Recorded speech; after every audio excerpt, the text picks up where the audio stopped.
vais te faire une confidence. Le jour de mon accident, quand je me réveille du coma, il y avait ma femme à mes côtés. Et elle était en pleurs. Et elle me disait, pourquoi toi, non, pas pourquoi. Et en fait, la première chose que je dis à ma femme, c'est écoute, c'est comme ça. C'est comme ça et c'est mon épreuve.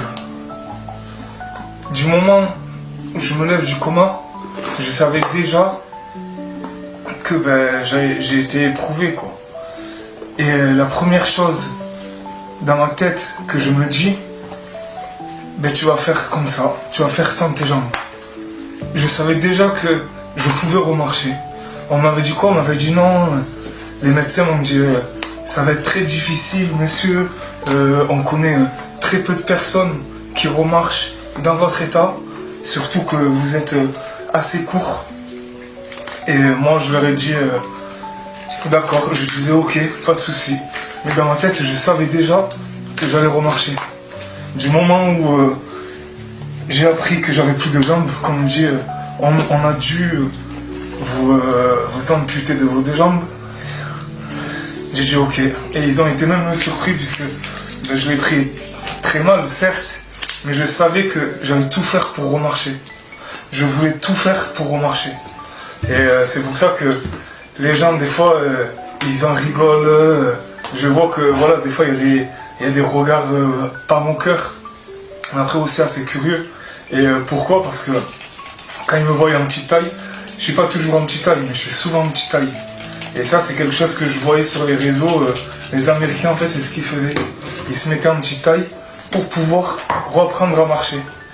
Et voilà. Et doucement, je me suis dit, je vais tout faire pour marcher. Et à ma femme, c'est la première chose que je lui dis. Je lui dis, non, ne pleure pas. On va se battre ensemble, mais je remarcherai, tout simplement. Puisque j'avais pas le choix. Et il fallait que je remarche. Parce que j'avais ma famille, je vois mes enfants, ma femme, et j'ai tout fait pour remarcher, c'est tout. Dans ma tête, je savais déjà. Donc voilà, c'était le petit mot que je voulais laisser. C'est la première fois là, que je fais un petit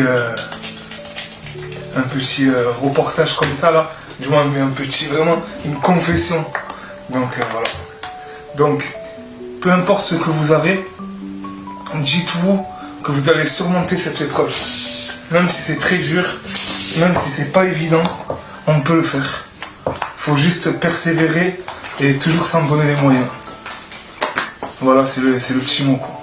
La persévérance et le travail. C'est comme dans tout. Même pour une personne valide, qui a des objectifs à atteindre, sans travail, il n'y a pas d'objectif atteint.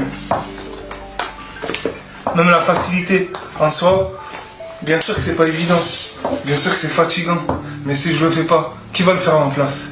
Personne. Et je laisserai mes enfants comme ça? Non, c'est pas possible pour moi. Donc voilà, persévérance et travail. Toujours. C'était le petit mot que je voulais faire. En attendant, je remets mes petites jambes et j'y vais.